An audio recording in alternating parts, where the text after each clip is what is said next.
श्री शिवाय नमस्तुभ्यम। हर हर महादेव। जय श्री गणेशाय नमः। जय कार्तिकेय भगवान। जय श्री सर्वेश्वरवा। दोस्तों, सावन का अंतिम सोमवार आज है और व्रत धारण करने के साथ साथ व्रत कथा सुनना अत्यंत आवश्यक होता है। बिना व्रत कथा सुने व्रत अधूरा माना जाता है। दोस्तों, तो आइए सावन के आखिरी सोमवार पर एक बार फिर से कथा को सुनते हैं और समझते हैं। श्रावण सोमवार की कथा के अनुसार अमरपुर नगर में एक धनी व्यापारी रहता था। दूर दूर तक उसका व्यापार फैला हुआ था और नगर में उस व्यापारी का सभी लोग मान सम्मान करते थे। इतना सब कुछ होने पर भी वह व्यापारी अंतर्मन से बहुत दुखी था, क्योंकि उस व्यापारी का कोई पुत्र नहीं था। दिन रात उसे एक ही चिंता सताती रहती थी। उसकी मृत्यु के बाद उसके इतने बड़े व्यापार और धन संपत्ति को कौन संभालेगा। पुत्र पाने की इच्छा से वह व्यापारी प्रति सोमवार भगवान शिव की व्रत पूजा किया करता था। सायंकाल को व्यापारी शिव मंदिर में जाकर भगवान शिव के सामने घी का दीपक जलाया करता था। और साथ ही दोस्तों, उस व्यापारी की भक्ति देखकर एक दिन पार्वती ने भगवान शिव से कहा, हे प्राणनाथ, यह व्यापारी आपका सच्चा भक्त है। कितने दिनों से यह सोमवार का व्रत और पूजा नियमित रूप से कर रहा है। भगवान, आप इस व्यापारी की मनोकामना अवश्य पूर्ण करें। भगवान शिव ने मुस्कुराते हुए कहा, हे पार्वती, इस संसार में सबको उसके कर्म के अनुसार फल की प्राप्ति होती है। प्राणी जैसा कर्म करते हैं उन्हें वैसा ही फल प्राप्त होता है। इसके बावजूद पार्वती जी नहीं मानी। उन्होंने आग्रह करते हुए कहा, नहीं प्राणनाथ, आपको इस व्यापारी की इच्छा पूरी करनी ही पड़ेगी। यह आपका अनन्य भक्त है।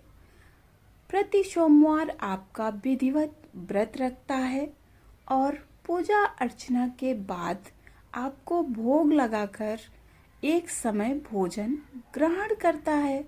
आपको इसे पुत्र प्राप्ति का वरदान देना ही होगा। पार्वती के इतना आग्रह देखकर भगवान शिव ने कहा, तुम्हारे आग्रह पर मैं इस व्यापारी को पुत्र प्राप्ति का वरदान देता हूँ, लेकिन इसका पुत्र 16 वर्ष से अधिक जीवित नहीं रहेगा।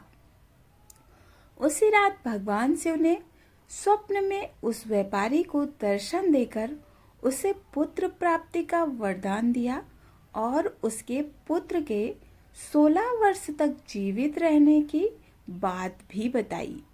भगवान के वरदान से व्यापारी को खुशी तो हुई, लेकिन पुत्र की अल्पायु की चिंता ने उसकी खुशी को नष्ट कर दिया।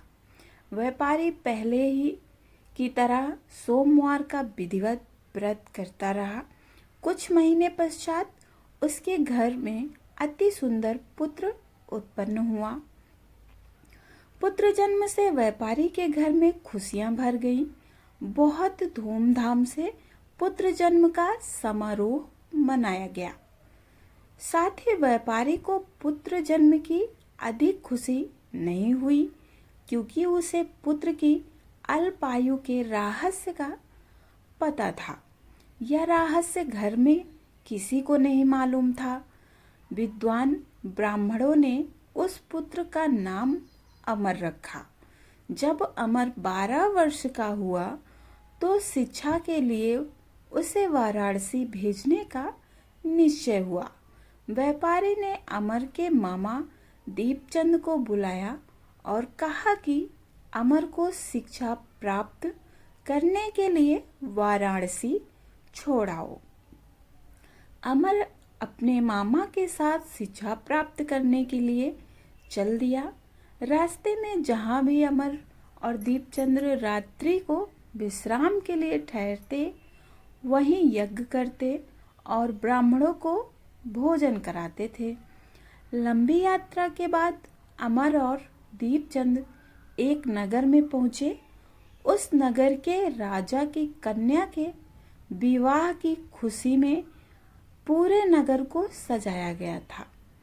निश्चित समय पर बारात आ गई, लेकिन वर का पिता अपने बेटे के एक आंख से अंधा होने के कारण बहुत चिंतित था। उसे इस बात का भय सता रहा था कि राजा को इस बात का पता चलने पर कहीं वह विवाह से इनकार न कर दें, इससे उसकी बदनामी होगी। वर के पिता ने अमर को देखा तो उसके मस्तिष्क में एक विचार आया। उसने सोचा, क्यों ना इस लड़के को दूल्हा बनाकर राजकुमारी से विवाह करा दूं। विवाह के बाद इसको धन देकर विदा कर दूंगा और राजकुमारी को अपने नगर में ले जाऊंगा। वर के पिता ने इसी संबंध में अमर और दीपचंद से बात की।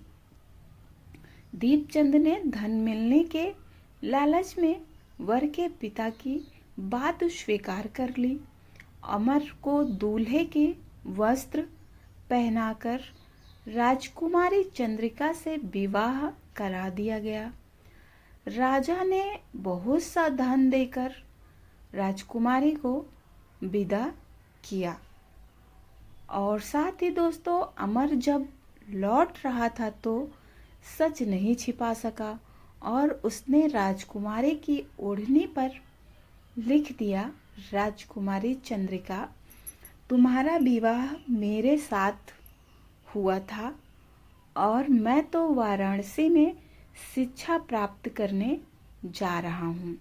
अब तुम्हें जिस नवयुवक की पत्नी बनना पड़ेगा वह कान्हा है।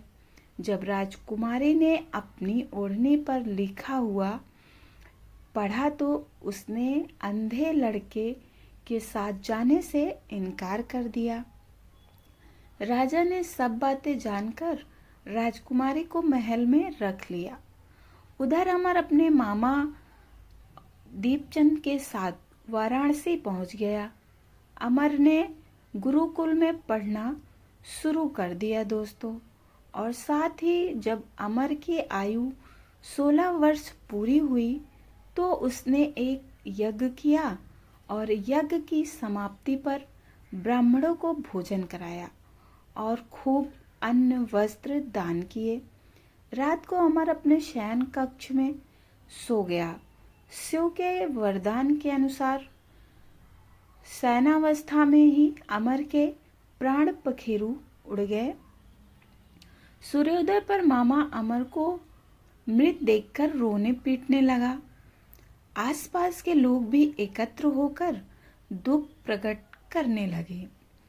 मामा के रोने के विलाप करने की स्वर समीप से गुजरते हुए भगवान शिव और माता पार्वती ने भी सुने। पार्वती जी ने भगवान से कहा, प्राणनाथ, मुझसे इसके रोने के स्वर सहन नहीं हो रहे हैं। आप इस व्यक्ति के कष्ट अवश्य दूर करें। दोस्तों, भगवान शिव ने पार्वती जी से अदृश्य रूप में समीप जाकर अमर को देखा तो पार्वती जी से बोले, पार्वती, यह तो उसी व्यापारी का पुत्र है जिसे मैंने 16 वर्ष की आयु का वरदान दिया था। इसकी आयु तो पूरी हो गई है। पार्वती जी ने फिर भगवान शिव से निवेदन किया, हे प्राणनाथ, आप इस लड़के को जीवित करें, नहीं तो इसके माता पिता पुत्र की मृत्यु के कारण रो रो कर अपने प्राणों का त्याग कर देंगे। इस लड़के का पिता तो आपका परम भक्त है। वर्षों से सोमवार का व्रत करते हुए आपको भोग लगा रहा है। पार्वती के आग्रह करने पर भगवान शिव ने उस लड़के को जीवित होने का वरदान दिया और कुछ ही पल में वह जीवित होकर उठ बैठा और शिक्षा समाप्त करके अमर मामा के साथ अपने नगर की ओर चल दिया। दोनों चलते हुए उसी नगर में पहुंचे जहां अमर का विवाह हुआ था। उस नगर में भी अमर ने यज्ञ का आयोजन किया। समीप से गुजरते हुए नगर के राजा ने यज्ञ का आयोजन देखा। राजा ने अमर को तुरंत पहचान लिया। यज्ञ समाप्त होने पर राजा अमर और उसके मामा को महल में ले गया और कुछ दिन उन्हें महल में रखकर बहुत सा धन वस्त्र देकर राजकुमारी के साथ विदा किया। रास्ते में सुरक्षा के लिए राजा ने बहुत से सैनिकों को भी साथ भेजा और दीपचंद्र ने नगर में पहुंचते ही एक दूत को घर भेजकर अपने आगमन की सूचना भेजी। अपने बेटे अमर की जीवित वापस लौटने की सूचना से व्यापारी बहुत प्रसन्न हुआ। व्यापारी ने अपनी पत्नी के साथ स्वयं को एक कमरे में बंद कर रखा था और भूखे प्यासे रहकर व्यापारी और उसकी पत्नी बेटे की प्रतीक्षा कर रहे थे। उन्होंने प्रतिज्ञा कर रखी थी कि यदि उन्हें अपने बेटे की मृत्यु का समाचार मिला तो दोनों अपने प्राण त्याग देंगे। व्यापारी अपनी पत्नी और मित्रों के साथ नगर के द्वार पर पहुंचा। अपने बेटे के विवाह का समाचार सुनकर पुत्रवधू राजकुमारी चंद्रिका को देखकर उसकी खुशी का ठिकाना ना रहा। उसी रात भगवान शिव ने व्यापारी के स्वप्न में आकर कहा, हे श्रेष्ठी, मैंने तेरे सोमवार के व्रत करने और व्रत कथा सुनने से प्रसन्न होकर तेरे पुत्र को लंबी आयु प्रदान की है। व्यापारी बहुत प्रसन्न हुआ। सोमवार का व्रत करने से व्यापारी के घर में खुशियां लौट आई। शास्त्रों में लिखा है कि जो स्त्री पुरुष सोमवार का विधिवत व्रत करते हैं और व्रत कथा सुनते हैं उनकी सभी इच्छाएं पूरी होती हैं। साथ ही दोस्तों, तो इस प्रकार भगवान भोलेनाथ जी जो विधिवत ढंग से पूजा अर्चना करता है उसका काल भी कुछ नहीं बिगाड़ सकता है और कालों के काल महाकाल हैं। दोस्तों आप लोग वीडियो को लाइक करके कमेंट में हर हर महादेव जरूर लिखें। मैं भगवान भोलेनाथ जी से आप लोगों के लिए प्रार्थना करूंगी कि आप लोगों के जीवन में सदा के लिए सुख समृद्धि का वास हो और जो भी संकट हो वह दूर हो जाए और आप लोगों के जीवन में जो भी कमियां हों दोस्तों वह पूरी हो जाए इस बार सावन में। और दोस्तों एक साथ ही महत्वपूर्ण बात मैं आपको बता दूं कि आप लोग सावन में चावल के 108 दाने का उपाय जरूर करिएगा। मैंने वीडियो बनाया है, आप लोग जाइए चैनल को चेकआउट कीजिए और वीडियो को पूरा देखिए दोस्तों और इस उपाय को आप लोग जरूर कीजिए। आपकी जो भी मनोकामनाएं होंगी महादेव जरूर पूरी करेंगे दोस्तों, क्योंकि सावन का महीना बहुत ही पावन होता है और अगर इस उपाय को आप लोग कर लेते हैं तो आपके जीवन में जीवन की जो भी दुविधाएं हैं वो दशा और दिशा दोनों ही बदल जाएंगी। दोस्तों हर हर महादेव कमेंट में लिखकर आप सीधा महादेव से जुड़ सकते हैं। धन्यवाद दोस्तों। श्री शिवाय नमस्तुभ्यम।